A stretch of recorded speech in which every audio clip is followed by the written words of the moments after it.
ఓకేనా? ఓకే. ఆ,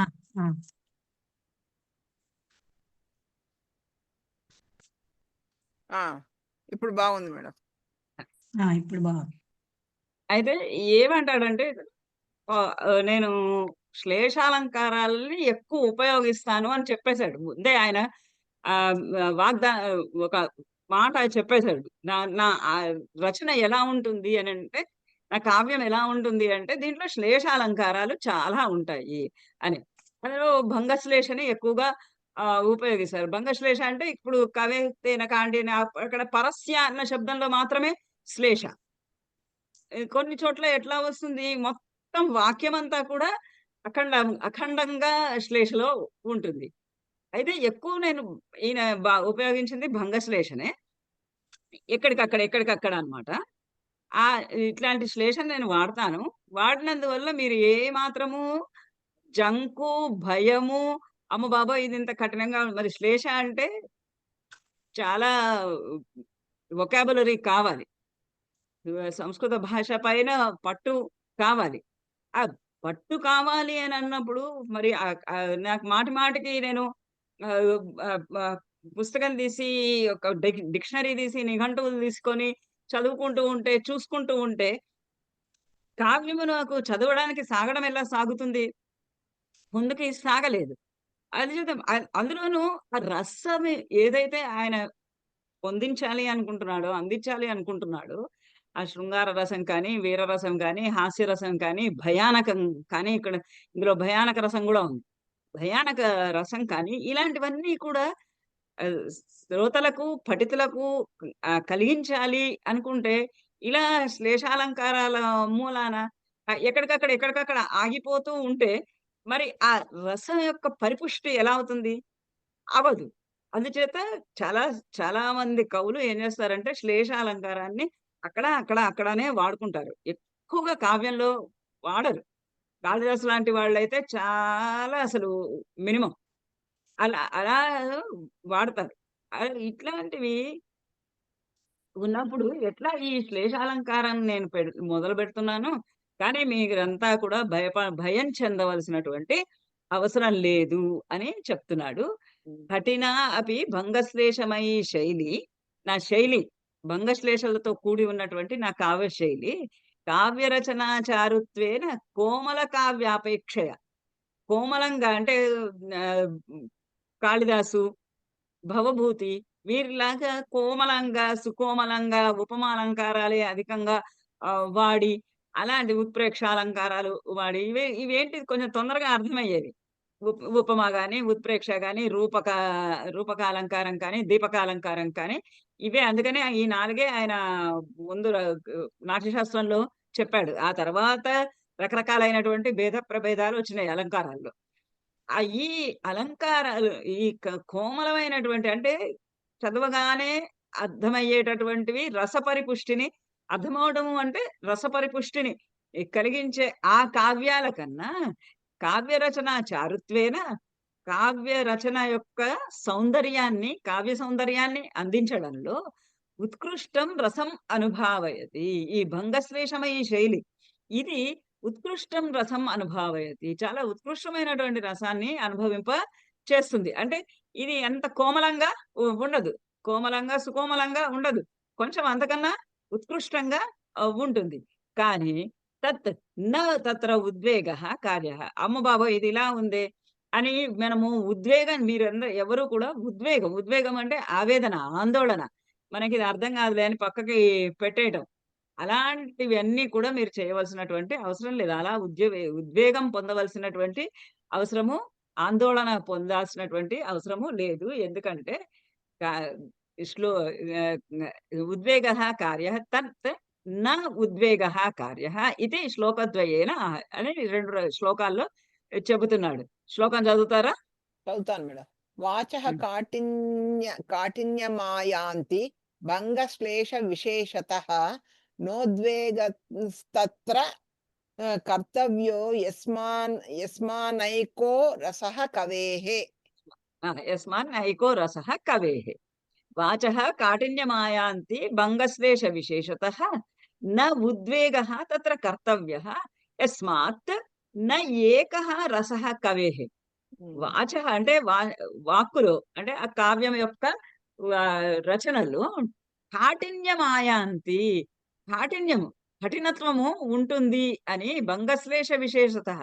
భంగశ్లేషం యొక్క ఆ శ్లేషాలంకారము వలన ప్రత్యేకంగా ఆ శ్లేషాలంకారాన్ని ఉపయోగించడం చేత కాఠిన్యమాయాంతి.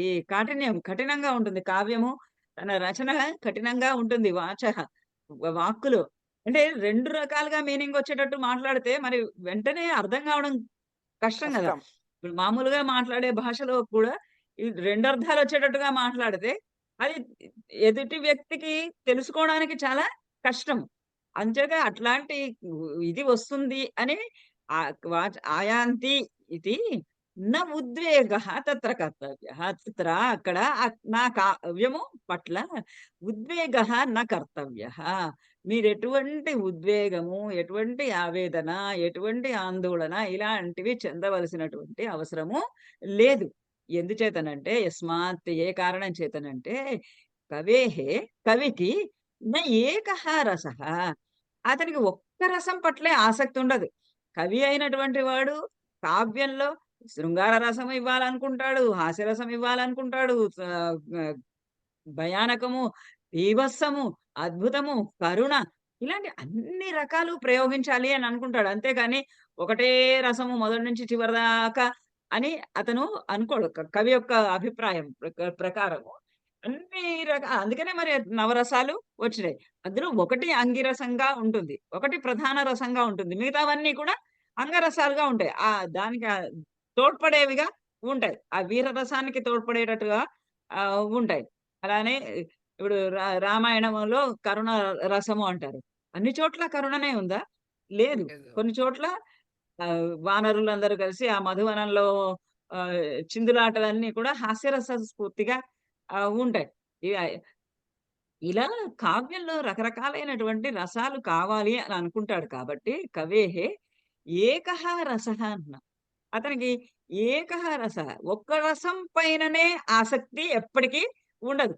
రకరకాలైనటువంటి రసాలు ఉపయోగించుకోవాలి అనుకుంటాడు. అది ఎట్లా అంటే ఎంత చక్కటి ఉపమాతోటి చెప్తున్నాడో చదవండి. నేను చదువుతానమ్మా. హ్మ్. కావ్యస్య ఆమ్రఫలస్యేవ కోమలస్యేతరస్య చ బంధఛాయా విశేషేణ రసోప్యన్యాదృశో భవేత్. అన్వయః కావ్యస్య ఆమ్రఫలస్య ఇవ. ఇది ఇది అన్వయక్రమం చదవకపోయినా పర్వాలేదు. ఇట్లా ఉన్నది. మీకు గ్రూప్‌లో పెట్టేస్తాను ఇది నేను. Okay madam. మంచిది. ఈ పీపీటీ గ్రూప్‌లో పెట్టేస్తాను. మీరు అలాగే. డౌన్‌లోడ్ చేసుకోండి. లేదా ప్రింట్ ఔట్ తీసుకుంటే మీరు దీనికి తగినటువంటి తెలుగు ట్రాన్స్‌లేషన్ మీరు పరీక్షలో ఇంగ్లీష్‌లో రాయదలుచుకుంటే ఇంగ్లీషు, తెలుగు రాయదలుచుకుంటే తెలుగు పక్కన రాసుకోండి. మీకు కంప్లీట్ నోట్స్ తయారు. అమ్మా అంగిరసము అంటే ప్రధాన రసము అని చెప్తారమ్మా. అంగిరసం అంటే ప్రధాన రసం. దానికి సపోర్టింగ్ అంగరసము అంటారమ్మా. అంగములు. కావ్యస్య ఆమ్రఫలస్య ఇవ కోమలస్య ఇతరస్య చ బంధఛాయా విశేషేణ రసః అపి అన్యాదృశః భవేత్. ఇప్పుడు మనకి మామిడి పండు ఉన్నదనుకోండి, మామిడి ఉందనుకోండి, మనకి మామిడి పండుగాను రసంగాను ఇష్టము. మరి పచ్చికాయ కూడా కావాలి కదా! మనకు ఊరగాయలన్నీ వేసుకోవడానికి పచ్చికాయలు లేకుండా ఓన్లీ రసాలే ఉన్నాయనుకోండి, మనకి ఎలా సాధ్యము? తర్వాత ర ప పండులో కూడా బంగినపల్లి ఉంది, పెద్ద రసాలున్నాయి, చిన్న రసాలున్నాయి, దశేరీలున్నాయి, సువర్ణముఖిలున్నాయి. ఇగ 280 రకాలు అడ్వర్టైజ్ చేస్తారు గదా! అన్ని రకాలైనటువంటి రసాలు ఉన్నాయి. పచ్చికాయల్లో గూడా రకరకాలైనటువంటి వెరైటీ ఆఫ్ పచ్చికాయలు ఉంటాయి. ఇంకా పూర్తిగా పండకుండానే రసాలవి పచ్చిగా ఉన్నప్పుడే కోసుకొని మనము ఊరగాయలు వేసుకుంటాం. ఇంకా వెరైటీ ఆఫ్ పచ్చి కాయలు గూడా ఉంటాయి. తోతాపురి పచ్చిగానే ఉంటుంది. ఇంకోటేంటి మామిడి ముక్కల్లాగా ఉంటుంది. మల్గోబా. కొత్తపేటలో ఇది. అది గూడా ముక్కలుగా కోసుకొని తింటాం. అలాంటివి కొన్ని పచ్చిగా ఉంటాయి. మరి పచ్చిగాను ఆనందిస్తాము, పండుగాను గూడా ఆనందిస్తాము. ఆ కంపారిజన్ ఇక్కడ చెప్తున్నాడు. కావ్యమునకు ఆమ్రఫలస్య ఇవ. ఆమ్రఫలము వలె. మామిడి పండు మామిడి పండు వలె కోమలస్య ఇతరస్య చ. కోమలస్య కోమలంగా, రసముగా, నాజూగ్గా, మెత్తగా అలా ఉన్నటువంటిది, కోమలంగా ఉన్నటువంటిది. ఇతరస్యవ కోమలం కన్నా ఇతరమైనది. ఇతరమైనది అనంటే పచ్చిగా ఉన్నది. పచ్చిగా, పుల్లగా ఉన్నది. రసంతోటి తియ్యగా ఉన్నది. కోమలం అంటే రసంతో తియ్యగా ఉన్నది. ఇతరస్యవ చ ఇతరస్య దానికన్నా వేరైనది. దానికన్నా వేరైనది అంటే పచ్చిగా పుల్లగా ఉన్నటువంటిది. ఇలా కావ్యస్య ఆమ్రఫలస్య ఇవ ఆమ్రఫలము వలె, మామిడి పండు వలె రసః అపి అన్యాదృశః భవేత్. కావ్యానికి రసః అపి అందులో వర్ణించేటటువంటి రసము కూడా అన్యాదృశః భవేత్. అది కూడా వేరే వేరేగా ఉంటుంది. ఇలా వేరే వేరేగా ఉండడానికి కారణాలేంటి? మరి మామిడి పండు కూడా రకరకాలు ఉంటాయి. ఆ రకరకాలు ఉన్నటువంటి మామిడి పళ్ళు బంధ ఛాయ విశేషేణ ఎక్కడెక్కడైతే అవి పెంచబడుతూ ఉంటాయో, ఇప్పుడు రసాలలో నూజివీడు రసాలు చాలా ప్రసిద్ధము. అలానే బాంబే నుంచి వచ్చేటటువంటి ఆల్ఫెన్సో రసాలు చాలా ప్రసిద్ధము. మరి ఎందుకు వాటికి వీటికి తేడా ఏంటి? అన్ని మామిడి పళ్ళే కదా! కానీ అవి బంధ ఛాయ అవి ఎక్కడెక్కడైతే పెంచబడుతూ ఉన్నాయో, దాని శాఖలు, శాఖోపశాఖలు ఎలా ఉన్నాయో, దాని ఛాయ, నీడ ఎలా ఉందో, ఇప్పుడైతే మనకి ఇక్కడ దశైరీలు ఇక్కడ మన ప్రాంతంలో కూడా పండిస్తున్నారు. కానీ ఒక 20-30 ఏళ్ల క్రితము దశైరీ మామిడి పళ్ళు అంటే ఉత్తర దేశం నుంచే వచ్చేది. ఇప్పటికి ఇంకా ఆల్ఫెన్సో అంటే మనకి బాంబే వైపు నుంచే వస్తాయి. ఇలా రసాలన్నీ కూడా అవి పెంచినటువంటి నేలలో ఉన్నటువంటి సారము ప్లస్ దాని యొక్క ఛాయ, ఆ ఛాయ చేత దాని మీద పడుతున్నటువంటి నీడ చల్లటి ప్రాంతంలో వస్తుందా, ఎండ ప్రాంతంలో వస్తుందా? బాగా ఎండ వస్తే గాని మరి మామిడి పండులోకి ఆ పండు యొక్క రసం యొక్క రుచి రాదు. అట్లా విశేషేణ వాటి యొక్క విశేషాల చేత ఆ బంధము, ఆ ఛాయ ఇట్లాంటి విశేషాల చేత కావ్యస్య రసః అపి అన్యాదృశః భవేత్. కావ్యంలో రసాలు కూడా రకరకాలుగా ఉంటాయి. అవి ఎలా పెంచబడతాయి? ఈ బంధ, ఛాయ ఇవన్నీ ఏంటంటే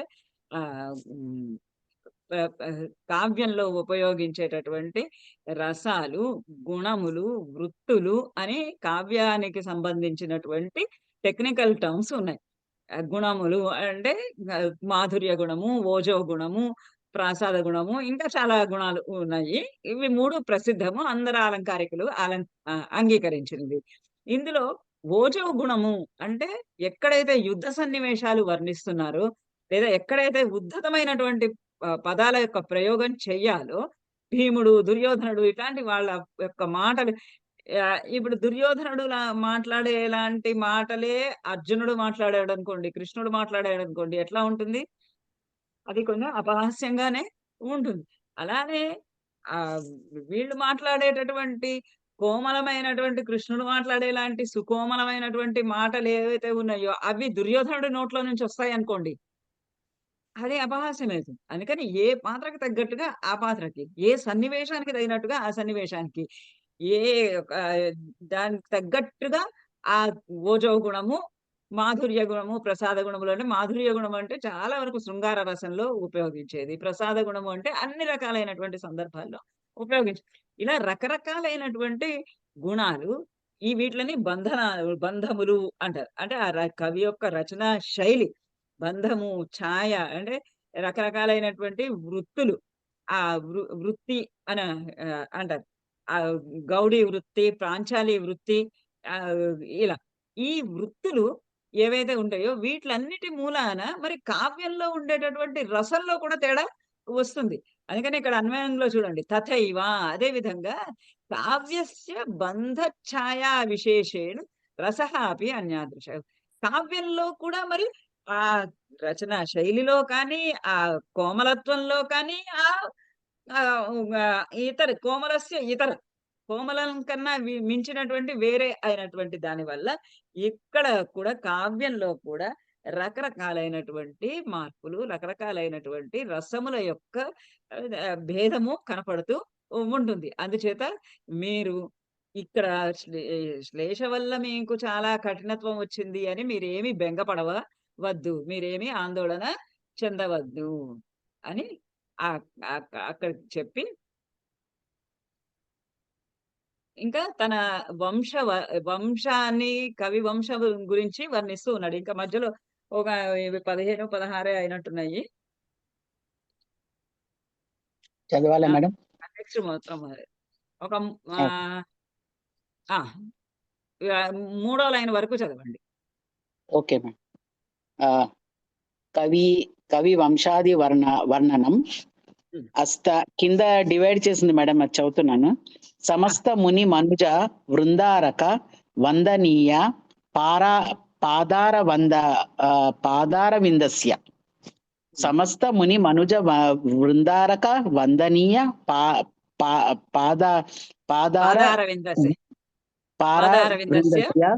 పారావిందస్య విశ్వవ్యాపి. ఓకే, ఇక్కడ నేను ఇది అన్వయం లాగా రాసేసాను అంతే. విదేహే విశ్వ వ్యాపార కింద చదువుతున్నా మేడం. విశ్వవ్యాపి వ్యాపార పారవశ్యాత్ అవతీర్ణస్య సంసార చక్రే క్రతు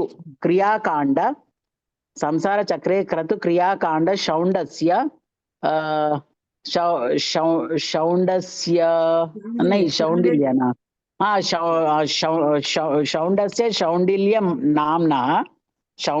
శౌండిల్య నామ్నః మహర్షే వంశః. అంతేనా మేడం? 3 లైన్స్. అంతే అమ్మా, కరెక్ట్. ఓకే. అస్తి అంటే ఉన్నది అని. ఏమున్నది? చాండిల్య నామ్నః మహర్షేః వంశః అస్తి. ఇది ప్రధానమైనటువంటి వాక్యం. అస్తి చాండిల్య నామ్నః మహర్షేః వంశః అస్తి. చాండిల్యుడు అనేటటువంటి పేరు కలిగినటువంటి ఒక మహర్షి యొక్క వంశము అస్తి, ఉన్నది.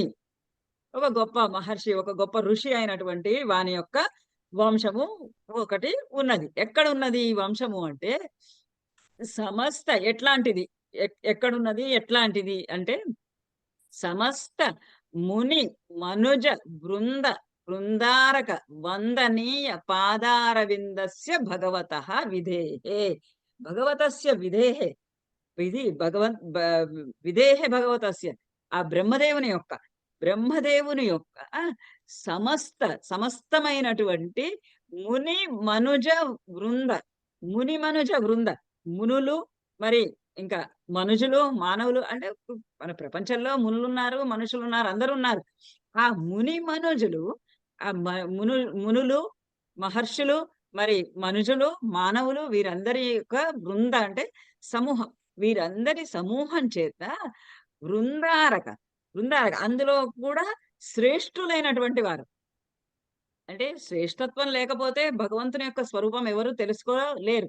ఈ ముని మనుజులందరూ కూడా, మునులు, మరి ఇంకా మానవులు అందరూ కూడా మానవుల సమూహము, వారిలో వృందారక అందులో శ్రేష్ఠులైనటువంటి వారి చేత వందనీయ నమస్కరింపదగినటువంటి పాదారవిందస్య, పాదములు అనేటటువంటి అరవిందముల వంటి పాదములు కలిగినటువంటి భగవతః విధేహే, ఆ భగవంతుడైనటువంటి బ్రహ్మదేవుడు చేసే పని ఏంటి? సృష్టి, విశ్వం యొక్క సృష్టి, విశ్వవ్యాపి వ్యాపార. అతను చేసే పనే ఇది, విశ్వవ్యాపి వ్యాపారం.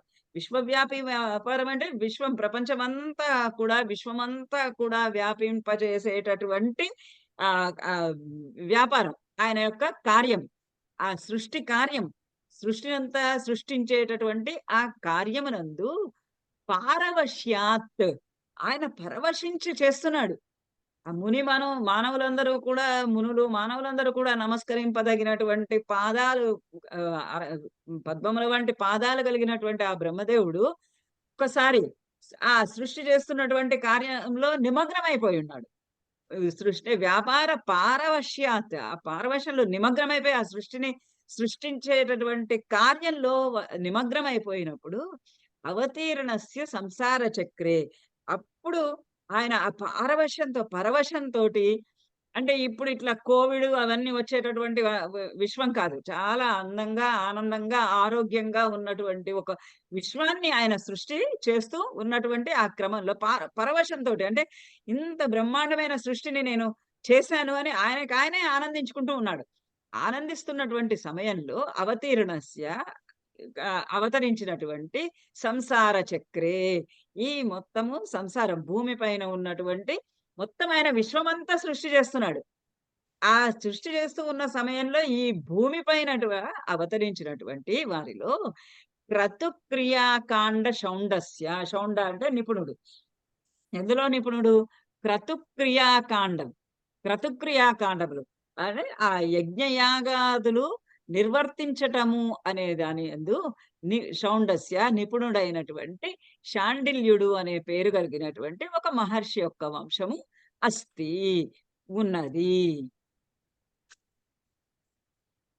సింపుల్. అంటే అంత పెద్ద వాక్యం అలా వాడాడు కానీ ఆయన అక్కడ అంటే ఆయన చెప్పేది ఏంటంటే, ఇట్లా బంధాలు అవి ఉన్నందువల్ల మీకు కాఠిన్యము కలుగుతుంది అని మీరు అనుకోవద్దు. అది ఒక్కొక్క కవికి ఇప్పుడు ఇక్కడ ఈ సమస్త ముని మనుజ వృంద రగవందనీయ పాదార విందస్య అంటే ఊపిరి బిగబట్టుకోకుండా పట్టుకొని చదవాలి. చదివినప్పుడే అది దాని యొక్క ప్రయోజనము. అలా ఇంత పెద్ద సమాసము గా వేస్తున్నప్పుడు ఇంత సమాసంలో మీరు కాఠిన్యం ఉంది అని అనుకోవద్దు. మీరు చదువుకుంటూ ఉంటే మీకు అదే చాలా సులభంగానే ఉంటుంది. అలాంటి మానవులు జన్మించినటువంటి సమూహాలలో శ్రేష్ఠులైనటువంటి వారి చేత నమస్కరింపదగినటువంటి పాదాలు కలిగినటువంటి ఆ బ్రహ్మదేవుడు తన యొక్క సృష్టి కార్యంలో సంపూర్ణంగా నిమగ్నమైపోయి పరవశించిపోతూ ఉన్న సమయంలో ఈ భూమి పైనకు మహర్షి యొక్క వంశము, శాండిల్య మహర్షి యొక్క వంశము క్రతుక్రియ అంటే యాక్చువల్ గా అక్కడ ఉన్నదే ఆయన సృష్టి ఎంత అందంగా చేసుకుంటున్నాడంటే ఆయనే పరవశిస్తూ ఉన్నాడు. ఆ పరవశిస్తూ ఉన్న సమయంలో క్రతుక్రియాకాండ షౌండస్య, క్రతుక్రియాకాండము ఆ యజ్ఞయాగాది కర్మకాండలన్నింటినీ కూడా నైపుణ్యంతో చాతుర్యంతో నెరిపేటటువంటి ఆ మహర్షి యొక్క వంశము అస్తి, ఉన్నది.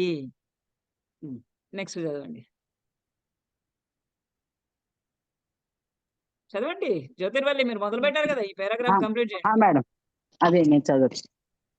తర్వాత శ్రూయంతే కదా మేనే జానంతి. ఒక్క నిమిషం ఎక్స్పాండ్ చేస్తున్నాను. జానంతి ఆ పెద్ద పారాగ్రాఫ్ వద్దు, 20వ శ్లోకం. అచ్చా అవును మేడం, దాని తర్వాత ఇదే చూసారు అందుకని శ్రూయంతే అన్నాను. ఓకే, నెక్స్ట్ కదా జానంతి, ఇది చదువుతాను. జానంతి హి గుణాన్ వక్తుం తద్విధా ఏవ తాదృశాం వేత్తి విశ్వంభరాభారం గిరిమాశ్రయం.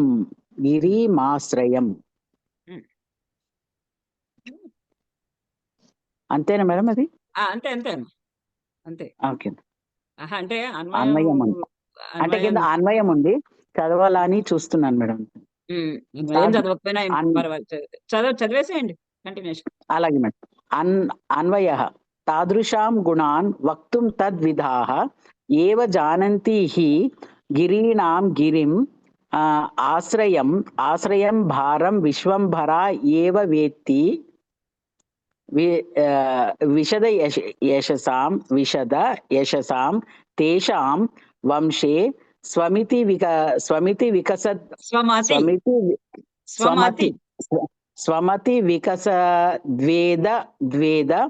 వికసత్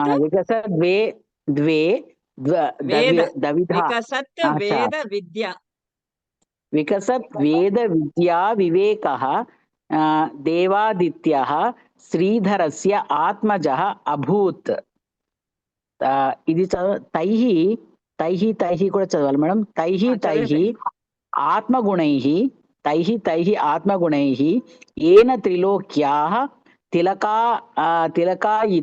తిలకాయితం తస్మాత్ జాఢ్యపాత్రం తస్మాత్ త్రివిక్రమః సుతః జాతః అస్మి. ఇది 20వ శ్లోకము, 21వ శ్లోకము, 22వ శ్లోకము, 3 శ్లోకాలది కలిపినది.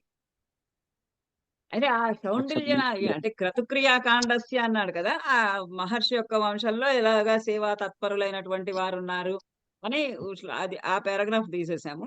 జానంతి తే హి గుణాన్ వక్తుం. ఇక్కడ ఎందుకనంటే విశ్వవ్యాపార పారవశ్యాత్ చేశాడు. ముని మనుజులైనటువంటి వారి యొక్క చేత నమస్కరింపబడుతున్నటువంటి భగవంతుడు అన్నాడు. క్రతుక్రియాకాండ శౌండం అన్నాడు. అంటే ఆ వంశంలో ఉన్నటువంటి సమస్తమైనటువంటి గుణాలు అందులో వచ్చేసినాయి. ఇంకా చెప్తున్నాడు ఏమనంటే జానంతి హి గుణాన్ వక్తుం తద్విధా ఏవ తాదృశం. తద్విధాహ అటువంటి వారి యొక్క అంటే ఆ వంశంలో వచ్చినటువంటి వారి యొక్కటువంటి గుణాన్ని వక్తుం గుణములన్నింటినీ చెప్పడానికి తాదృశాం ఏవ జానంతి. అమ్మో అంటే ఎట్లా అంటే అబ్బో వాడి గుణాలు వర్ణించాలంటే వాడికే చేత ఉండలేదు అంటాం కదా, అట్లా అన్నమాట. ఆ వారి యొక్క శాండిల్య వంశంలో జన్మించిన వారి యొక్క గుణాలని గురించి చెప్పాలంటే వాళ్ళని ఉదాహరించి వాళ్ళని వాళ్ళ యొక్క ఉత్తమమైనటువంటి గుణాలను గురించి చెప్పాలి అని అంటే తాదృశామేవ జానంతి, అలాంటి వాళ్ళకే తెలుసు. అంటే ఆ గుణాలు ఉత్తమమైనటువంటి గుణాలు కలిగిన వారికే ఆ ఉత్తమమైనటువంటి వంశంలో జన్మించిన వారి యొక్క ఉత్తమమైనటువంటి గుణాలని వర్ణించి చెప్పడానికి సాధ్యమవుతుంది. ఎట్లా అంటే మిగతా ఇతరులకి ఆ వాళ్ళ గుణాలని అంచనా వెయ్యలేరు. ఎందుకంటే వీళ్ళకి అటువంటి ఉత్తమ గుణాలు లేవు కాబట్టి ఈ ఉత్తమ గుణాలు ద హైయెస్ట్ క్వాలిటీస్ అన్నమాట. అలా ఉన్నటువంటి వారి యొక్క లక్షణాలని చెప్పాలి అని అంటే మరి వీళ్ళు కూడా కొంచెం ఆ దశకు చేరాలి. దశకు చేరినప్పుడు మాత్రమే వాళ్ళు ఆ గుణాలను గురించి చెప్పగలరు. ఎట్లా అంటే వేత్తి విశ్వంభరాభారం గిరీణాం గిరమాశ్రయం. గిరమాశ్రయం ఆ కొండల యొక్క గిరీణాం గరిమాశ్రయం ఉండాలి.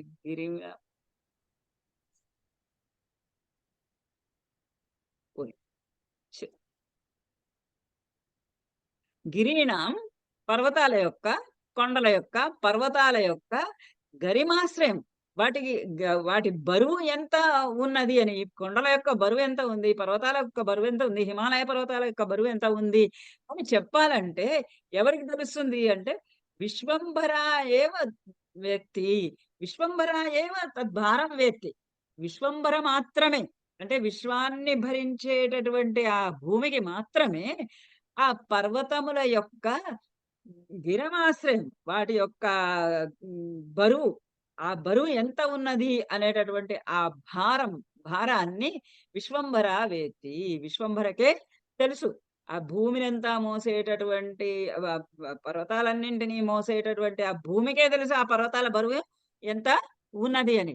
అలాగే ఇటువంటి ఉత్తమ గుణాలను గురించి తెలిసిన వారికే మరి ఆ శాండిల్య వంశంలో శాండిల్య మహర్షి యొక్క వంశమును గురించినటువంటి వివరాలు కానీ ఆ గుణాలు కానీ వాళ్ళకి అర్థమవుతాయి. వేరే వాళ్ళు ఇతరులు ఎవరు చెప్పలేరు.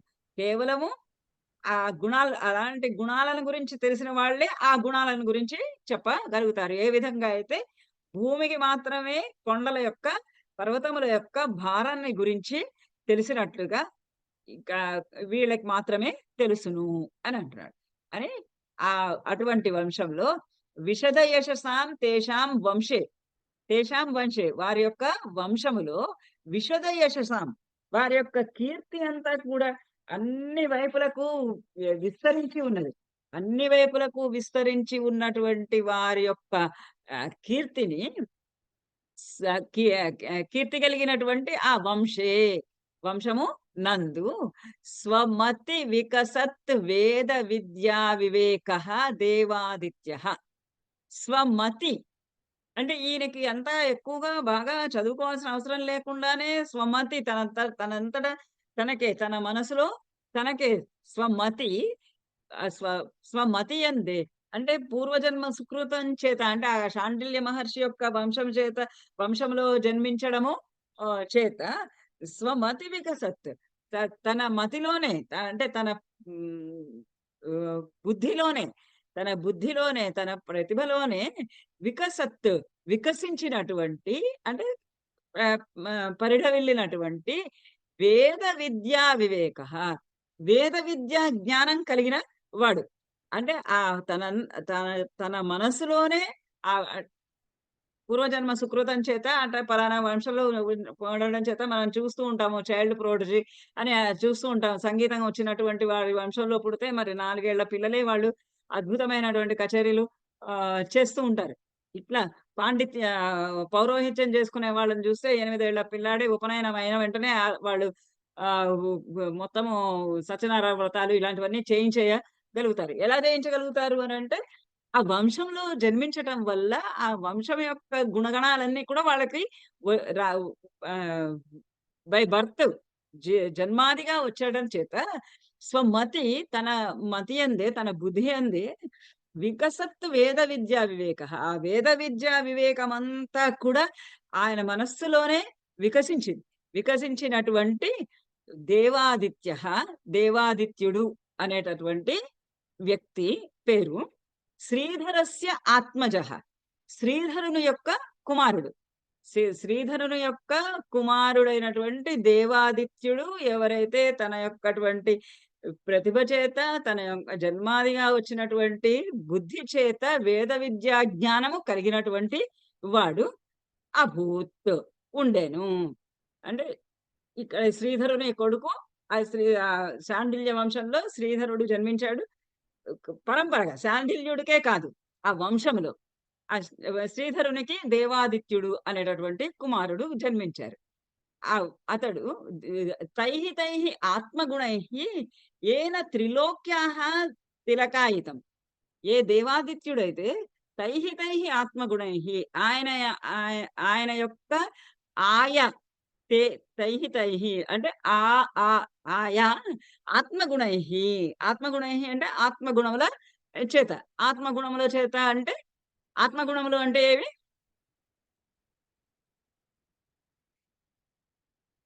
ఆత్మగుణములు అంటే రజోతమ గుణాల దాన, సత్వ ధైర్య, శౌర్య. ఇక్కడ అంటే ఇప్పుడు ఇతను పండిత వంశంలో జన్మించాడు, వేద విద్య కాబట్టి శౌర్యం అవసరం లేదు. దాన గుణము, ధైర్య గుణము ఇలాంటివన్నీ అన్నమాట. అవి అంతర్గతంగా, ఇవి పైకి నేర్పిస్తే వచ్చేటటువంటి గుణాలు కాదు. పైకి నేర్పించకుండానే వాళ్ళంతట వాళ్ళకే లోపల నుంచి కలిగేటటువంటి గుణాలను ఆత్మగుణములు అని అంటారు. స్వభావం ఏదైతే మనిషి యొక్క స్వభావం అయితే ఉంటుందో అది. అటువంటి ఆ తైః ఆత్మగుణై ఆయా ఆత్మ గుణము చేత. ఇప్పుడు ముందే చెప్పాడు వేద విద్య పాండిత్యం కలిగినటువంటి వాడు అని. అలానే వాళ్ళు క్రతుక్రియాకాండంలో వాళ్ళు నిష్ణాతులు. అలాంటివన్నీ ఇలాంటి గుణాలన్నీ ఆత్మగుణై ఏన త్రిలోక్యాః తిలకాయితం. త్రిలోక్యాః 3 లోకాలు కూడా తిలకాయితం. తిలకాయితం అంటే తిలకముగా దిద్దబడినవి. ఈయన గుణాలనే తీసుకొని వెళ్ళి అక్కడ త్రిలోకాలన్నీ కూడా వాళ్ళకి తిలకంలాగా బొట్టులాగా దిద్దినవి. అంటే ఏమిటి అర్థము? బొట్టులాగా దిద్దబడ్డాయి అంటే, తిలకంగా దిద్దబడ్డాయి అంటే ఇంపార్టెంట్ అని ఇంపార్టెంట్. మనకి మొహం ఎవరైనా మొహం చూడంగానే మొట్టమొదటిగా మనకి వారి ముఖం మీద ఉన్నటువంటి నుదుటి మీద ఉన్నటువంటి బొట్టు మీద దృష్టి పడుతుంది. అంటే ఇప్పుడు ఎవరు పెట్టుకోవటం లేదనుకోండి, సగం మంది జనాలు మానేశారు పెట్టుకోవటము. కానీ ఎవరన్నా చూడగానే పండితులైనటువంటి వాళ్ళని చూస్తే వాళ్ళు వాళ్ళ వేష భాషలు, వేషధారణ దాన్ని బట్టి ఆ బొట్టుని చూడంగానే తెలిసిపోతుంది. అలా త్రిలోక్యాః తిలకాయితం. త్రిలోకాలన్నీ కూడా తిలకాయితం, తిలకముగా దిద్దబడినవు. అటువంటి అతనికి, ఆ దేవాదిత్యునికి తస్మాత్ అతని యందు జాడ్యపాత్రం త్రివిక్రమ సుతః జాతః అస్మి. అతని యందు, ఆ దేవాదిత్యుని యందు జాడ్యపాత్రం పరమమూర్ఖుడనైనటువంటి, జాడ్యుడనైనటువంటి, గుణాలు ఎటువంటివి లేనటువంటి వాడిని, అజ్ఞానినైనటువంటి, ఆత్మగుణాలలో జ్ఞానం కూడా ఒకటి తీసుకోవచ్చు, వివేకం కూడా ఒకటి తీసుకోవచ్చు, అవన్నీ కూడా ఆత్మగుణాలు. జాడ్యపాత్రం జాడ్యానికి తగినటువంటివి అంటే మూర్ఖుడైనటువంటి వాడు, మందబుద్ధి కలిగినటువంటి వాడినైనటువంటి త్రివిక్రమ సుత జాత అస్మి. త్రివిక్రముడు అని పేరు కలిగినటువంటి సుత కుమారుణ్ణి జాత అస్మి, నేను జన్మించాను. ఆ దేవాదిత్యునికి, ఆ దేవాదిత్యుడు ఎట్లాంటి వాడంటే వేద విద్యా జ్ఞానము తనకి స్వతహాగా కలిగినటువంటి వాడు. అతడు తన యొక్కటువంటి జ్ఞాన వివేకాది దాన వివేకాది గుణముల చేత ముల్లోకాలకి తిలకము దిద్దినటువంటి, ముల్లోకాలను తిలకము దిద్దబడినటువంటి ఆయనకు, ఆ దేవాదిత్యునికి జాడ్యపాత్ర పరమ మూర్ఖుడనైనటువంటి మందబుద్ధిని కలిగినటువంటి కుమారుణ్ణి నేను త్రివిక్రముడును అని పేరు గలవాడిని జన్మించాను అని అంటారు. మరి అంటే ఇప్పుడు ఒక పూర్వపక్షి ఒక ప్రశ్న వేస్తున్నాడు అనమాట. నువ్వు మరి అలా అనుకుంటున్నావు కదా, జాడ్యపాత్రుడని మూర్ఖుడని అనుకుంటున్నావు కదా, మరి ఈ మూర్ఖుడైనటువంటి వాడికి నీకు ఈ కవిత్వం రాయాలి, కావ్యం రాయాలి అనేటటువంటి కోరిక ఎందుకయ్యా అని సహజంగా అడుగుతారు కదా. నువ్వు మూర్ఖుడవని నువ్వే ఒప్పుకుంటున్నావు, మందబుద్ధిగా నువ్వే ఒప్పుకుంటున్నావు, మరి కావ్యం రాయాలి అని అంటే బుద్ధి కావాలి, ప్రతిభా విశేషం కావాలి, ఏ పదము ఎక్కడ ఎట్లా ఏ విధంగా ప్రయోగించాలి తెలియాలి. ఇవన్నీ తెలియాలి అంటే మరి అవన్నీ ఏం తెలియకుండా నువ్వు జాడ్యుడవయ్యా, ఎందుకు నీకు ఈ బుద్ధి కావ్యం రాయాలనేటటువంటి బుద్ధి అంటే ఇలా చెప్తున్నాడు. శ్లోకం చదవండి. ఇది ఎన్నో శ్లోకం? 23. సోహం హంసాయుతుం మోహాద్బకః పంగుర్యతేచ్ఛతి మందధి సత్వత్ ఇచ్ఛామి కవివృందారకాయితుం. సగత్ అన్వయం చదువుతారా? అన్వయః సహ అహం మందధీః యథా పంగుః బకః మోహాత్ హంసాయుతుం ఇచ్ఛతి తద్వత్ కవి బృందారకాయితుం ఇచ్ఛామి. సహ అహం, అట్టి నేను. అట్టి నేను అంటే ఎట్టి నేను? జాడ్యుడైన నేను, జాడ్యుడనైనటువంటి నేను, అమంద బుద్ధి కలిగినటువంటి నేను. మందదీహి, మందదీహి నా బుద్ధి, తెలివితేటలు, నా తెలివితేటలు, నా బుద్ధి మందమైనప్పటికీ కూడా, అంటే అంత గొప్పదనం నాకు లేదు. మందదిగా నేను ఉన్నప్పటికీ కూడా, మందబుద్ధి కలగాని వాడిని అయినప్పటికీ కూడా, పంగుహు బకహ ఇవ. పంగుహు బకహ, పంగు అంటే కుంటి అయినటువంటి బకహ కొంగ, మోహాత్ మోహము చేత, అంటే పరమ వ్యామోహము చేత, పరమ వ్యామోహం చేత హంసాయితుం ఇచ్చతి, యథా ఇచ్చతి. హంసాయితుం, హంస ఇవ ఆచరితుం హంసాయితుం, పుత్ర ఇవ ఆచరితుం పుత్రాయతే అదే అనే అర్థం. అది వ్యాకరణం. హంసాయితుం అంటే హంస వలె ఆచరించడం. హంస ఎట్లా అయితే ఆకాశంలో ఎంత పైకి ఎగురుతుంది అన్నిటికన్నా కూడా హంస ఎక్కువ దూరం ఎక్కువ ఎత్తు ఎగురగలుస్తుంది అని చెప్తారు. ఆ బకహ కుంటి కొంగ మోహ కారణంగా హంసను చూసి ఆహా నేను కూడా ఇంత దూరం ఎగరాలి అనుకొని హంసాయితం, ఆ హంస వలె అవ్వాలనని, యథా ఇచ్చతి ఏ విధంగా అయితే అది కోరుకుంటుందో, ఆ కుంటి కొంగ కోరుకుంటుందో అట్లానే తద్వత్ అదే విధంగా కవి వృందారకాయుతం ఇచ్చామి. అహమపి నేను కూడా కవి వృందారకాయుతం, కవి ఒక కవినే కాదు, కవి వృందారకం, కవులలో శ్రేష్ఠుడైనటువంటి వాడినిగా అవ్వాలని ఇచ్చామి కోరుకుంటూ ఉన్నాను. నేను ఆ కవి వృందారకాయితం, కవి వృందారక ఇవ ఆచరితం, ఆ కవి వృందారకుడిలాగా కవి శ్రేష్ఠుని వలె అవ్వవలెనని ఇచ్చామి కోరుకుంటూ ఉన్నాను. ఆ కుంటి కొంగ మరి మందబుద్ధివి కదా, ఎలా అంటే అవును నేను మందబుద్ధిని, కానీ ఆ మందబుద్ధినైనా కానీ ఆ కొంగ ఎట్లా అయితే తన యొక్క అజ్ఞానం చేత, ఆ మోహం చేత, వ్యామోహం చేత హంస ఎలాగా ఉండాలని కోరుకుంటుందో అట్లానే నేను కూడా మందబుద్ధిని అయినప్పటికీ కూడా నాకు ఇప్పుడు మనకి కొంతమంది సినిమా యాక్టర్లు ఉంటారు, వాళ్ళకి యాక్షన్ రాదు, అయినా సరే వాళ్ళు మహా నటుడు, ఉత్తమోత్తమైనటువంటి నటుడు, రియల్ హీరో, అవి రకరకాల పేర్లు వస్తుంటాయి కదా.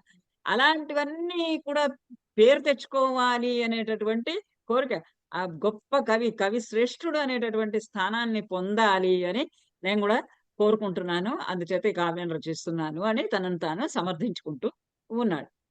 తన కావ్యం ఎలా ఉంటుంది అనేది చెప్తున్నాడు. ఇంకా నెక్స్ట్ ఇంకొకటి 24వ శ్లోకంలో దుర్గః తరితుం ఆరబ్ధః బాహుభ్యాం అంబసాం పది. ఇది దాదాపుగా మనకి రఘువంశంలో రఘువంశం లోపల క్వసూర్య వంశో ప్రభః కవచాల్ప విషయామతి మోహాద్ మోహాత్ దుస్తరం,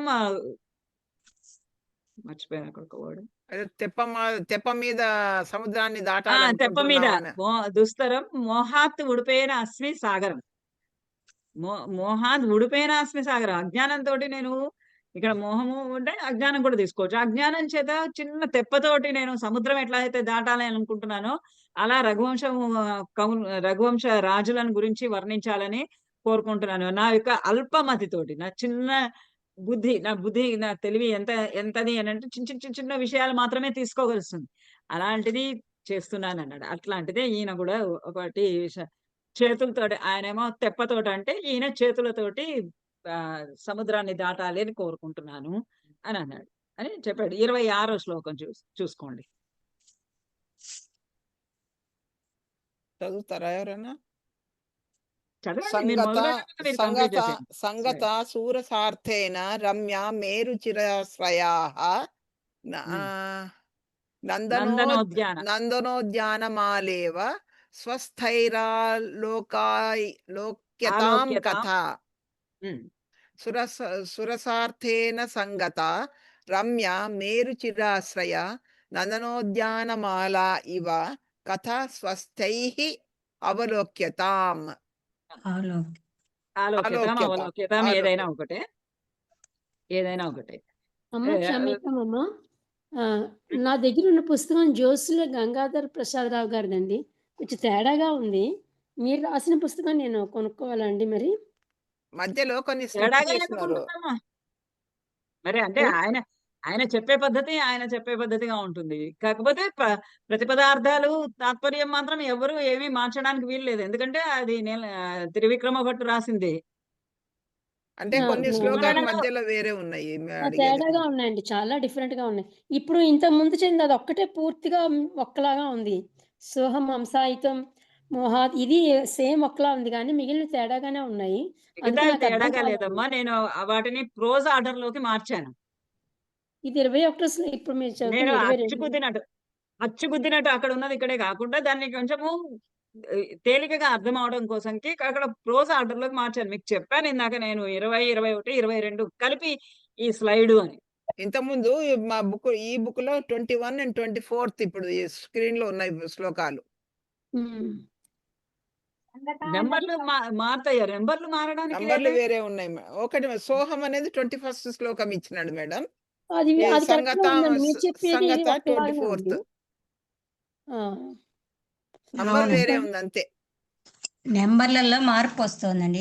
ఈ పుస్తకాలు అకాడమీ వాళ్ళు ఇచ్చారు. మధ్యలో ఒకటి 2 వేరే శ్లోకాలు భంగశ్లేష కథాబంధ దుష్కరం ఒకటి ఉంది. ఉత్పుల్లో గలైరలాపాహ ఇప్పుడు తర్వాత ఉంది. సోహం హంసాయితం తర్వాత ఏమో ఇక్కడ సోహం తర్వాత ఇంకొక శ్లోకం ఇప్పుడే చెప్పాను కదా, చేతులతోటి బాహుభ్యాం అదే బాహుభ్యాం అంబసాంపతి అవును మేడం అని ఉంది. అంటే ఏదైనా పర్వాలేదు కదండి చదువుకోవడానికి, ఏదైనా పర్వాలేదు. అంటే మొన్న మీరు ఇక్కడ మా టెక్స్ట్ బుక్ లో ఉన్న వరుసలో అదే చెప్పుకొచ్చారు, ఇవాళ చెప్పేప్పుడు వెతుక్కోవాల్సి వస్తుంది అన్నట్టు. 24వ శ్లోకం శ్లోకం నెంబర్ చెప్తున్నాను. 24వ శ్లోకం. నెంబర్ 22 అవుతుంది. 24వ శ్లోకం ఇది ఇప్పుడు చెప్తున్నది. సంగత అది 24 వెతుక్కోవాల్సి వస్తుంది. సంగత 24. 24 ఉందా మీ బుక్స్ లో? అవును మేడం. అవునండి, అవునండి.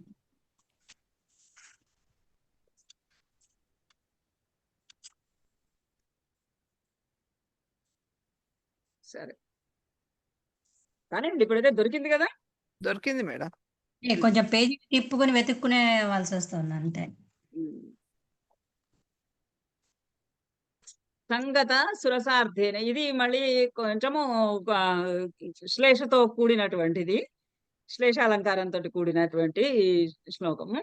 సంగత సురసార్థేన రమ్య మేరు మేరుచిరాశ్రయ మేరుచిరాశ్రయ నందనోద్యానమాలేవ స్వస్థైః అవలోక్యతాం ఆలోక్యతాం కథ. నా కథ నేను ఇప్పుడు రాస్తున్నటువంటి కావ్యం ఏదైతే ఉందో, నలచంపు అనేటటువంటి ఈ నలుని యొక్క కథను నేను ఏదైతే వర్ణిస్తున్నానో దానిని మీరందరూ కూడా స్వస్థైః ఆలోక్యతాం, స్వస్థ చిత్తులై, ఎటువంటి ఆందోళనలు లేకుండా స్వస్థమైనటువంటి ఆరోగ్యకరమైనటువంటి ఆనందకరమైనటువంటి మనస్సుతోటి ఆలోక్యతాము, అవలోకించండి, చూడండి, చదువుకోండి. నా కథ ఎటువంటిది అంటే నందన ఉద్యాన మాల ఇవ. నందనోద్యానము స్వర్గంలో ఇంద్రుడి దగ్గర ఉన్నటువంటి ఇంద్రుని యొక్క ఉద్యానవనమైనటువంటి ఆ నందనవనం, ఆ నందనవనంలోని మాల ఇవ.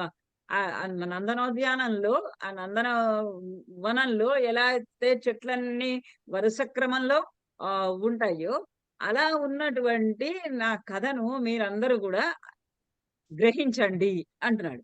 కానీ నందనోద్యానంలోనేమో చెట్లు ఉంటాయి, ఇక్కడేమో ఈయన కథలోనేమో కావ్యం వస్తుంది. మరి ఈ రెండింటికి కంపారిజన్ ఏంటి? మరి ఉపమానం మనం ఇదివరకు కూడా నిన్న కూడా చెప్పుకున్నాం, ఉపమాన ఉపమేయాలకి రెండింటికి కూడా ఒక సామ్యత అనేది ఉండాలి, ఒక సమానమైనటువంటి ధర్మము ఉండాలి. మీరు ఎక్స్పెన్సివ్ అనుకోకపోతే సమితి నుంచి నల్లచెంపు కూడా కొనుక్కోండి. ఎందుకంటే ఇక్కడ నేను కథాపక్షంలో నందనవన పక్షంలో అని రెండు విడివిడిగా ఇచ్చాను. మరి ఆయన కూడా అట్లా ఇచ్చారేమో తెలియదు నాకు, ప్రసాద్ గారు, రెండు విడివిడిగా ఇచ్చాను. ఇది మొత్తం అసలు పుస్తకం అంతా కూడా దాదాపుగా అలానే రాశాను, బార్ మార్కులు పెట్టి ఒక అర్థం ఏదొస్తుందో రెండో అర్థం ఏదొస్తుందో అనేది. మేడం ఇక్కడ రెండు బ్యూటిఫుల్ అని తీసుకోవాలా మేడం? ఇది ఆ ట్రీస్ ను ఇతని పోయమ్స్ ను అతని అంటే ఈ కంపారిజన్ లో ఇక్కడ కామన్ థింగ్ మన అది రెండు బ్యూటిఫుల్ అని తీసుకోవాలా సార్ మేడం? ఇక్కడ ఆ ట్రీస్ అన్ని తీసుకోవాలి, కామన్ క్వాలిటీ బ్యూటిఫుల్. కానీ కామన్ థింగ్స్ ఉంటే మరి రమ్య అనేది అయితే మనకి పర్వాలేదు, అర్థమైపోయింది, అందంగా ఉన్నదంటే ఆ ఉద్యానవనం అందంగా ఉంది, ఇది అందంగా ఉంది, కథ కూడా అందంగా ఉన్నది అని. కానీ ఇది సంగత సురసార్థేన మేరుచిరాశ్రయ స్వస్థైః, వీటికేం చెప్పాలి? అక్కడ స్వస్థైః నందనోద్యానమాల, వాళ్ళు నందనోద్యానమాలని నందనవనాన్ని చక్కగా ఆలోక్యతాం చూస్తూ ఉన్నారు. స్వస్థైః స్వస్థ చిత్తులు, వాళ్ళకెందుకు ఆరోగ్యకరమైనటువంటి ఆందోళన లేనటువంటి స్థితి దేవతలకి? వాళ్ళు అవన్నీ దాటుకోనే కదా పైకి వెళ్ళాలి. మరి దాన్ని ఎలా చెప్పాలి అది చెప్తున్నారు ఇక్కడ. సంగత సురసార్థేన, ఈ నందనోద్యానము నందనవనము సంగత సురసార్థేన, సంగత అది కూడి ఉన్నది, ఎవరితో కూడి ఉన్నది? సురసార్థేన, సురులు అంటే దేవతలు, దేవతలతోటి కూడి ఉన్నటువంటిది. ఎప్పటికీ కూడా దేవతల యొక్క బృందాలతోటి, దేవతల యొక్క సమూహాలతోటి కూడి ఉన్నటువంటిది నందనోద్యాన మాల. ఇది ఒకటి. రెండు, రమ్యమైనది, అందమైనది.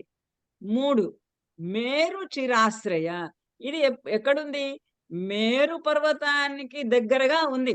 మేరు పర్వతాన్ని ఆశ్రయించుకొని చాలా కాలం నుంచి ఆ మేరు పర్వతం యొక్క చుట్టుపక్కల ఈ నందనవనము ఇంద్రుని యొక్క ఉద్యానవనము ఉన్నది, మేరు పర్వతాన్ని ఆశ్రయించుకొని. ఇది మూడు. స్వస్థైః, స్వస్థైహి నందనోద్యానానికి చెప్తున్నాను ఇది. స్వస్థైహి అంటే స్వర్గస్థైహి, స్వర్గములో ఉన్నటువంటి వారు. స్వర్గములో ఇట్లా 4 ఇచ్చారు మనకి. సంగత సురసార్థేన 1, రమ్య 2, మేరుచిరాశ్రయ 3, స్వస్థైహి 4. ఈ స్వస్థైహి నందనోద్యానమాల ఆలోక్యతాం. ఆ నందనవనము చూడబడు గాక. దాని వలనే ఆ నందనోద్యానం వలనే కథ కూడా, ఈ కథ కూడా చూడబడుగాక అని కోరుకుంటున్నాడు ఆయన. కవికి కోరుకోవడంలో తప్పు లేదు కదా. మీరు అది ఎట్లా చూసారో నా సినిమా కూడా ఇలానే చూడండి అనడంలో అలా అంటున్నాడు. మరి దీనికి ఈ విశేషణాలు ఏవైతే 4 విశేషణాలు నందనోద్యానవనానికి ఇచ్చినవో అవి మరి కథకి ఎట్లా అవుతాయి అంటే సంగత సు రస అర్థేన. మొట్టమొదటి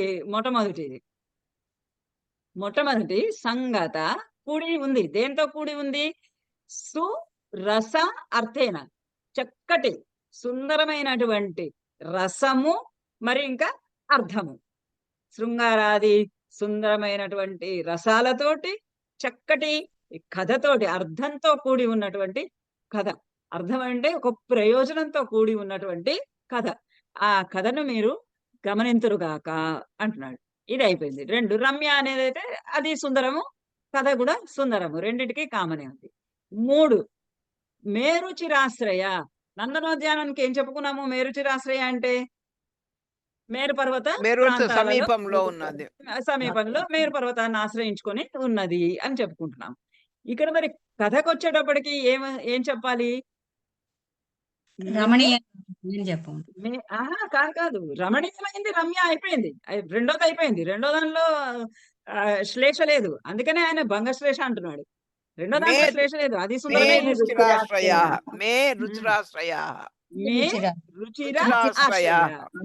మే నా యొక్క కథ. ఈ మే ఇక్కడికి వెళ్ళిపోవాలి.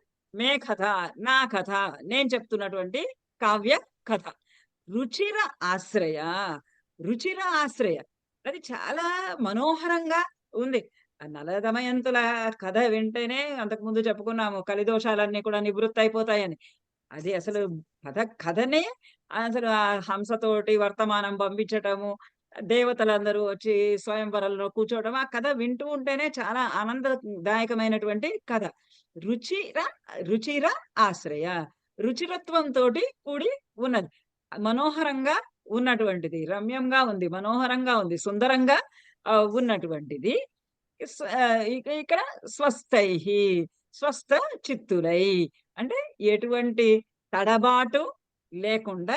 అంటే కథ చదువుతున్నప్పుడు ఇంతకు ముందు అందుకని చెప్పుకుంటూ వస్తున్నాడు కదా, ఆందోళన వద్దు, ఉద్వేగం వద్దు అని. అలా ఏమీ ఉద్వేగపడద్దు, ఏమీ ఆందోళన పడద్దు, ఏమీ తొట్రుపాటు పడద్దు, ఏమీ తడబడకుండా హాయిగా సంతోషంగా స్వస్థ చిత్తులై నా కథను మే కథ ఆలోక్యత, నా కథను గమనింతురు గాక అని ఇట్లా శ్లేషలో చెప్పాడు. 1, 2, 3, 4. మీరు అలా 2 అది విడిగా ఇది విడిగా రాసుకోండి. Okay madam. సురసంగత అన్వయంలో ఇక్కడ ఉంది కదా, సురసంగత, రమ్య, మేరుచిరాశ్రయ, స్వస్థైహి, ఇది కూడా ఇక్కడికి వెళ్ళాలి. ఇక్కడికి వెళ్ళి నందనోద్యానమాల ఈజ్ ఈక్వల్ టు సురసార్థైన సంగత, రమ్య, మేరుచిరాశ్రయ, స్వస్థైహి. కథ ఈజ్ ఈక్వల్ టు సురసార్థైన సంగత, రమ్య, మేరుచిరాశ్రయ, స్వస్థైహి. దీని అర్థం ఏంటి, అట్లా రాసుకుంటే మీకు శ్లేషాలంకారం చాలా ఈజీగా ఉంటుంది. అయితే ఇప్పుడు ఏమంటున్నాడు, ఇది మీకు అవునమ్మా 25వ శ్లోకం. నాకు నేను ఇటు పక్కన ఇంకో నెంబర్ ఉంది, నాకు ఇటు పక్కన ఇంకో నెంబర్ వచ్చింది. 25వ శ్లోకం. మీకు 25వ శ్లోకమేనా? ఇది 24 మేడం. సంగతం 24. ఉదాత్త అన్నది 25 మహోదయ. ఉదాత్త నాయకో. ఇప్పుడు చదవబోయేది 25. 25. అయితే ఇప్పుడు పూర్వపక్షి అడుగుతున్నాడు అనమాట, నువ్వు సరేనయ్యా మంచిగానే రాస్తున్నావు కదా, సరే మేము వింటానులేనే కదా, బాగానే ఉందిలే, మరి ఏంటి కావ్యంగా రాస్తున్నావా నువ్వు, గద్యకావ్యం రాస్తున్నావా, పద్యకావ్యం రాస్తున్నావా అంటే గద్యము కాదు, పద్యం కాదు, చెంపులో రాస్తున్నాను అంటున్నాడు. గద్యం రాయటం లేదు, నేను పద్యం రాయటం లేదు. గద్య పద్యమై అయినటువంటి చెంపులో రాస్తున్నాను అంటున్నాడు. యాక్చువల్గా ఈయన మొట్టమొదటి వాడు ఇట్లా చెంపు కావ్య రచనలు. అయితే ఆ చెంపులో ఎందుకు రాస్తున్నాము అంటే ఆ చెంపు కావ్యం యొక్క లక్షణము చెబుతూ ఉన్నాడు ఇట్లా. చదవండి. చెంపు కావ్యస్య లక్షణం వ్యనక్తి. ఉదాత్త నాయకోపేత గుణవద్వృత్తముక్తక చెంపూశ్చ హారయష్టిశ్చ కేన న క్రియతే హృది. చెంపు కావ్యంలో ఎందుకు రాస్తున్నానంటే చెంపు కావ్యము కేన హృది న క్రియతే, ఎవరి చేత ఆదరింపబడదు గనక. హృది న క్రియతే అంటే హృదయంలో ఉంచుకొనబడదు. ఎందుకంటే హృదయంలో ఉంచుకొనబడదు అంటే ఎవరి హృదయాన్ని అలరించదు, ఆకర్షించదు. చెంపు కావ్యము ఖచ్చితంగా అందరి హృదయాల్ని ఎవరి చేత ఆకర్షింపబడదు గనక అని అంటే అందరి చేత ఆకర్షింపబడుతుంది. ఎవరి చేత ఆస్వాదింపబడదు గనక అంటే అందరి చేత ఆస్వాదింపబడుతుంది ఆ చెంపు కావ్యము. అందుకని చెంపు కావ్యంలో రాస్తున్నాను అన్నాడు. ఆ చెంపు కావ్యము ఎలాంటిది అంటే చెంపు హారయష్టి. మరి చెంపు కావ్యము అలానే హారయష్టి. హారయష్టి అంటే హారము, నెక్లెస్, హారము, మెడలో వేసుకునేటటువంటి హారము. కేన హృది న క్రియతే, ఎవరి హృదయాలను అలంకరించదు గనక, ఎవరి హృదయాల చేత ఆకర్షింపబడదు కనుక. అంటే అందరి హృదయాల్ని ఆకర్షిస్తుంది, అందరి హృదయాల్ని అలంకరిస్తుంది, అందరికీ ప్రీతిపాత్రంగానే ఉంటుంది. ఎవరన్నా తీసుకొచ్చి మంచి నెక్లెస్ హారం ఇస్తానంటే మనం ఎందుకు వద్దంటాము, తీసుకొని మెడలో వేసుకుంటాం. అట్లానే చెంపు కావ్యం కూడా అందరి హృదయాల్ని అలరిస్తుంది, అందరి హృదయాల్ని ఆకర్షిస్తూ ఉంటుంది అన్నాడు.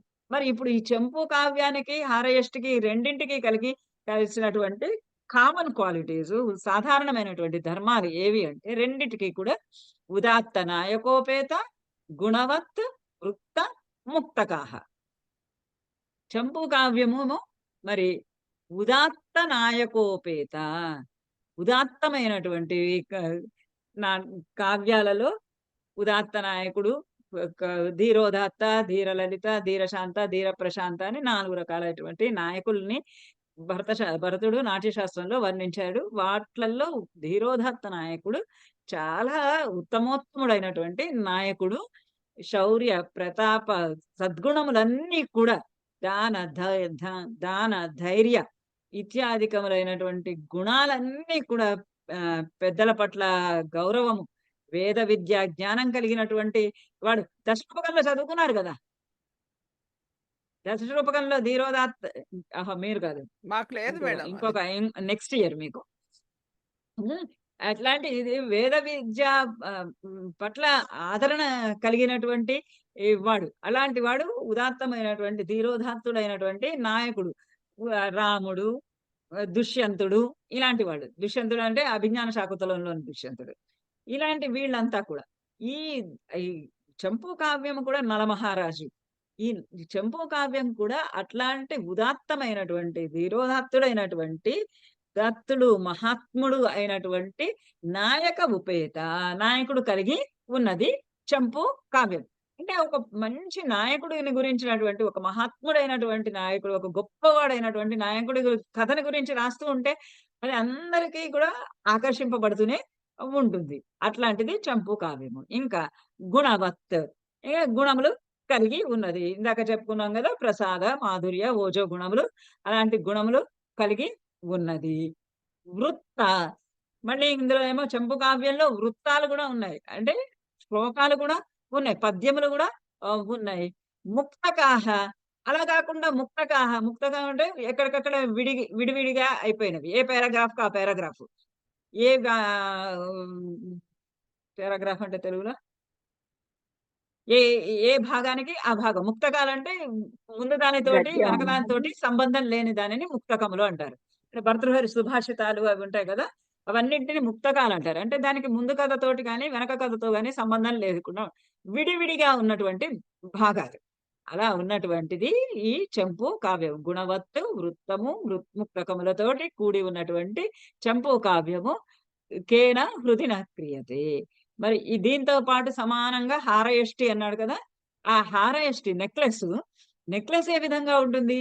ఉదాత్త నాయకోపేత, ఉదాత్తమైనటువంటి ఒక గొప్పదైనటువంటి అందమైనటువంటి నాయకమణి కలిగినది. నాయకమణి అంటే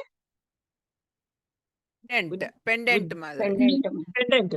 పెండెంట్ పెండెంట్ మంచి చక్కటి ఆ నెక్లెస్ కి మంచి ఒక లక్ష్మీనో, వినాయకుడో, వెంకటేశ్వర స్వామో ఏదో ఒకటి మంచి హంసలు, హంసల డిజైన్ ఇలా ఉన్నటువంటి నాయకోపేత గొలుసు చూడగానే చాలా మంది, నెక్లెస్ ని చూడగానే చాలా మంది ఫస్ట్ పెండెంట్ ఎలా ఉందనే కదా గమనిస్తారు. అవును. అట్లా ఉదాత్త నాయకోపేత చక్కగా ఉజ్వలమైనటువంటిది, మంచి అందంగా నిగలగా మెరిసిపోతూ ఉన్నటువంటిది, గొప్పదైనటువంటిది, మహత్తు కలిగినటువంటి నాయక ఉపేత, నాయకమణి కలిగి ఉన్నది. ఆ మధ్యమణి కలిగి ఉన్నది. ఇంకా గుణవత్తు, చక్కటి గుణములు కలిగి ఉన్నది. అంటే మంచి ఇక్కడ ముందు ముక్తకాహ చేద్దాం. ముక్తకాహ అంటే ముత్యాలు.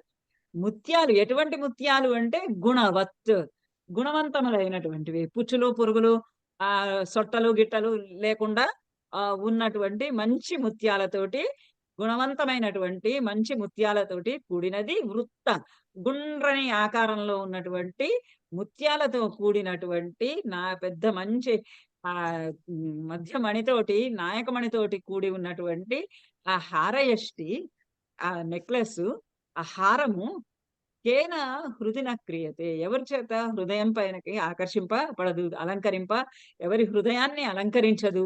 ఎవరికైనా సరే నెక్లెస్ ఎక్కడ వేసుకుంటారు? మెళ్ళోనే కదా, హృదయం పైన. ఆ హృదయాన్ని అలంకరిస్తూ ఉంటుంది. అట్లానే ఈ చెంపు కావ్యం కూడా ఉత్తమమైనటువంటి ప్రసాదాది గుణాలతో కూడి, ఛందోబద్ధమైనటువంటి వృత్తాలతో కూడి, ఎక్కడికక్కడ విడిగా ఉన్నటువంటి గద్య భాగములతోటి కూడి, ఉత్తముడైనటువంటి నాయకుని వర్ణనతో కూడి ఉన్నటువంటి ఆ చెంపు అందరినీ అలరిస్తుంది, అందరినీ ఆకర్షిస్తుంది, అందరి చేత ఆస్వాదింపబడుతుంది. అందుకని నేను చెంపు కావ్య రచనకి పూనుకున్నాను అని ఇంకా మొదలుపెట్టి ఇప్పుడు అసలు కథలోకి వస్తాడు. మేడం ఒక్క డౌట్ అండి. 4 రకాల నాయకుల ధీరోదాతుడు, ధీరో లలితుడు, ధీరో శాంతుడు, ఇంకోటి మేడం ధీర ప్రశాంతుడు, ధీరోదాత్త, ధీర లలిత, ధీరోద్ధత, ధీరోశాంత. ధీరశాంత. ధీరోద్ధతుడు అంటే రావణాసురుడు, దుర్యోధనుడు, భీముడు ఇలాంటి వాళ్ళు ధీరోద్ధతుడు. ఉద్ధతం అంటే చాలా అహంకారంతో కూడి ఉన్నటువంటి వాడు, ఉగ్ర స్వభావం. ధీర లలితుడు అంటేనేమో స్త్రీలతోటి చాలా ప్రేమగా అణుకుగా ప్రవర్తించేటటువంటి వాడు, మాళవిక అగ్నిమిత్రుడు ఇలాగా. అంటే శౌర్య ప్రతాపాలు ఉంటాయి, ఉండవని కాదు, కానీ ప్రధానంగా ఉదయనుడు, స్వప్నవాసవదత్త లాంటి నాటకాలలో ఉన్నటువంటి ఉదయనుడు, అలా వత్సరాజు ఉదయనుడు, అలాంటి వాళ్ళు ధీర లలితుడు. చాణక్యుడు, సరే